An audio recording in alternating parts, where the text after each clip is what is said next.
We're back. Thanks for sticking with us. Morning Woodward Show here on the Woodward Sports Network. Almost into the second hour of the show. Jeff Iafrate, Sam Flannel, JB, Alex, and Lucas in the TD booth. And I saw this list yesterday, and I didn't know how to feel about it. So I sat down, I read it, I digested it, and now I want to get your guys' thoughts on it. PFF came out with a wide receiver ranking for the corp, the receiving corps and rankings throughout the NFL.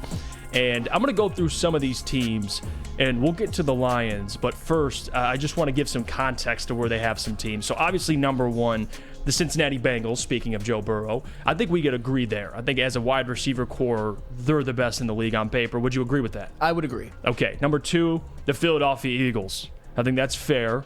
No problems yet. No problems. Okay, Miami Dolphins at 3, San Francisco 49ers at 4, 5 Seattle, 6 Dallas, 7 Minnesota. Now here's the problem.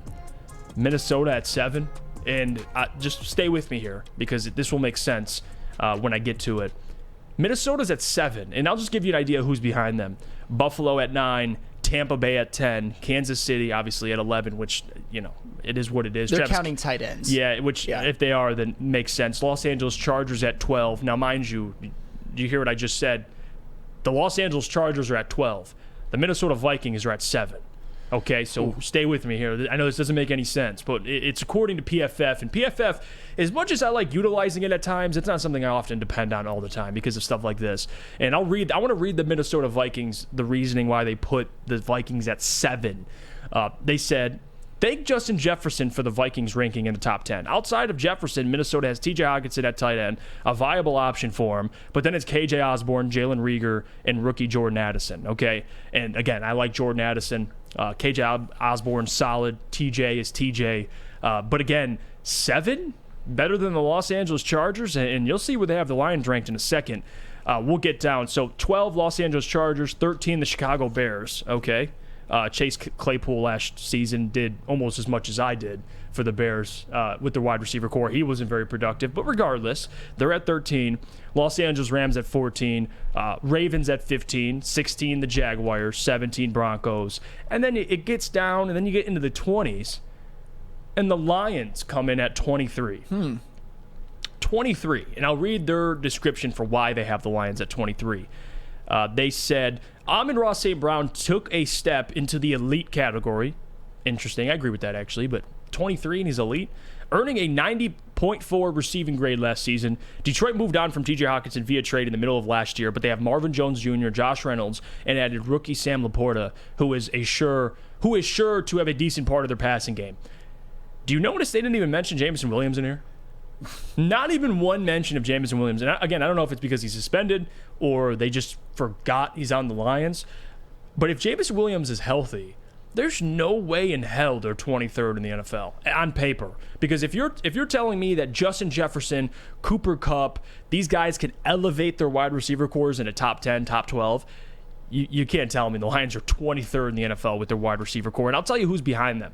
Okay, Atlanta Falcons are 24, which, at this point, I guess, I think in a couple of years they'll be even higher than that with Kyle Pitts, Drake London, now Bijan playing receiver at times. 25, the New York Giants. 26, the Colts. 27, the Packers. 28, the Cardinals. 29, the Patriots. 30, Tennessee Titans.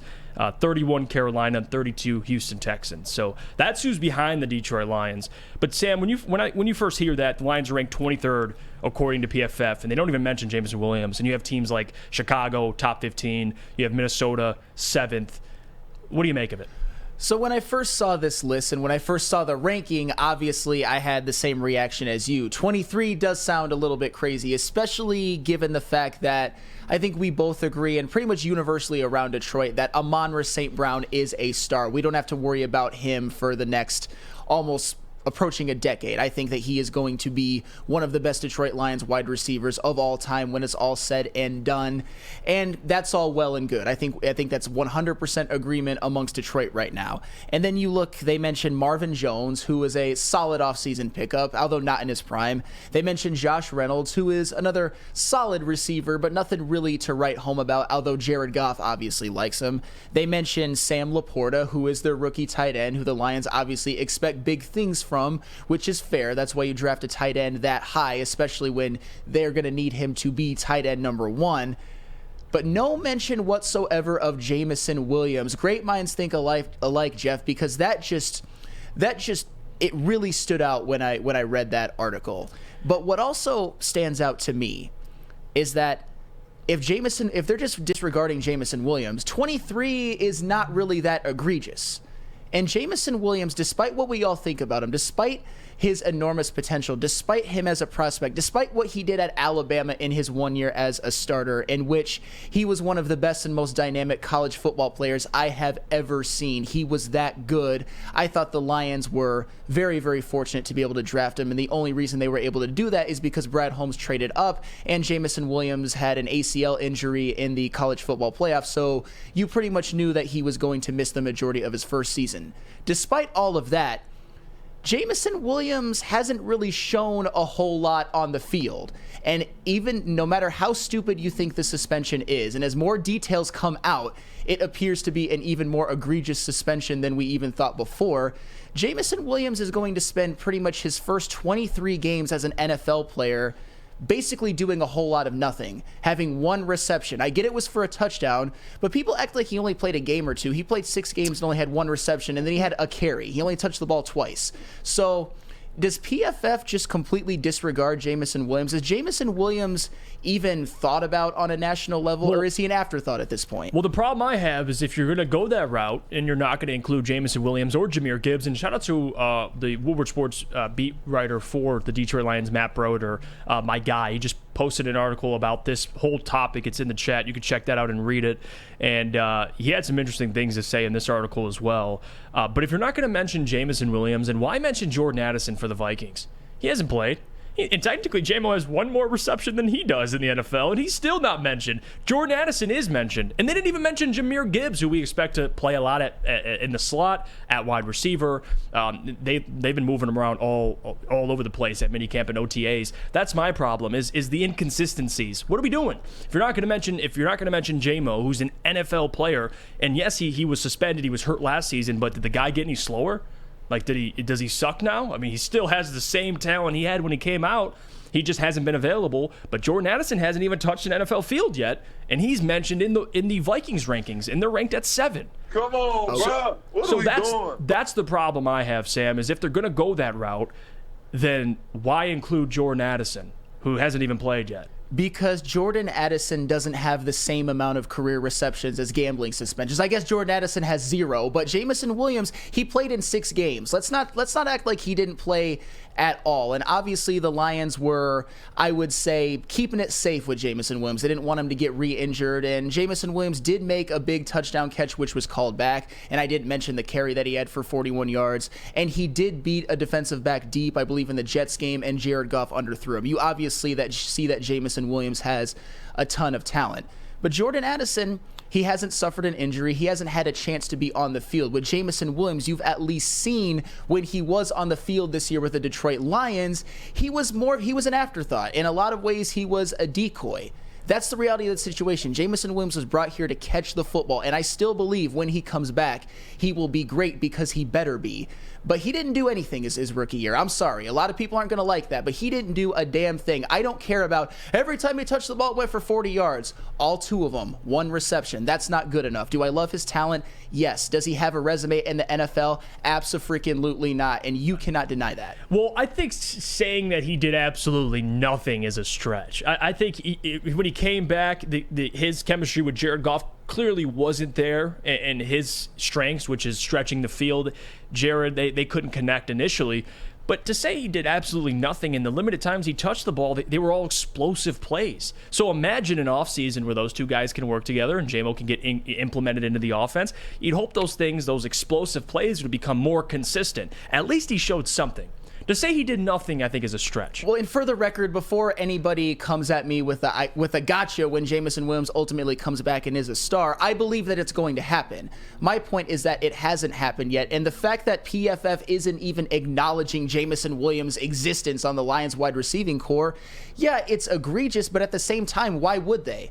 Jameson Williams is going to spend his first 23 games as an NFL player with 1 reception. That is just the reality. Well, we technically, I mean, at least I can speak for myself. I didn't expect J-Mo to play really at all last year. That's fine. So, like, when you say in 2 years, the suspension, I understand, but Calvin Ridley was suspended last season. He's mentioned in the PFF list, but he also has a track record in the NFL. 1,000-yard season. That's fair. But the point is, for J-Mo, no, I don't think anybody expected him to come in his rookie year off an ACL injury and just explode onto the NFL scene. At least I didn't think so, especially when the Lions at that time were winning games. So there's more pressure on them to keep that thing going, and then you implement J-Mo into the offense. Yeah, they targeted him. It didn't work out initially, but still, Sam, in the limited sample size, he had the football. When the football was in his hands, it was huge plays, explosive plays. And imagine if that was more on a consistent basis. And that was with Jared and J-Mo with literally no chemistry. Little to no chemistry. And now they have an offseason. So we'll see this upcoming season. I think this PFF list is blasphemous to have the Lions at 23rd with no mention of J-Mo or Jahmyr Gibbs. But they mentioned Sam Laporta. It doesn't make any sense. And you can argue that without J-Mo this season, the first 6 games, I am a little concerned. Absolutely. I want to see what happens with Reynolds, Marvin Jones, those guys stepping up, the rookies as well. But when this receiving core is healthy, you ain't telling me they're 23rd in the NFL. And I agree That's with ridiculous. you. I agree with you 100%. I think they're going to be, I don't know, at best top half in the NFL, especially if Jameson Williams actually reaches his potential. If he becomes what we all think that he can be, then to me, his potential, his ceiling is absolutely limitless. I expect him to be the type of wide receiver that can put up consistent seasons like Jalen Waddle did last year, just a yak king, because Jameson Williams, he's not just some speed guy. He was a very polished and refined receiver at Alabama, and I would like to see him run the whole route tree, not just run go routes like he did for most of last season. So I think Jameson Williams will be great, and when he is great, we will be talking about this Detroit Lions receiving core as having a 1-2 punch in Jameson Williams and Amon-Ra St. Brown that can eventually rival any 1-2 punch in the NFL. But that time is not right now. And all I'm saying is the fact that PFF didn't even acknowledge him, I want to play this whole they don't respect the Lions thing, but can you respect one career NFL catch and a gambling suspension, which is egregious, by the way? I know a lot of you are going to come at me, which is egregious, but it is happening, and he is going to miss the first 6 games. Yeah, that is a fact. Unfortunately, he's going to, but I think when he gets back, maybe a little rust, but it should be full go for J-Mo. I know he'll be eased in, but he has now the offseason to work. He's healthy right now, so I don't expect these conversations about J-Mo and the question marks we have to continue a year from now. I just don't.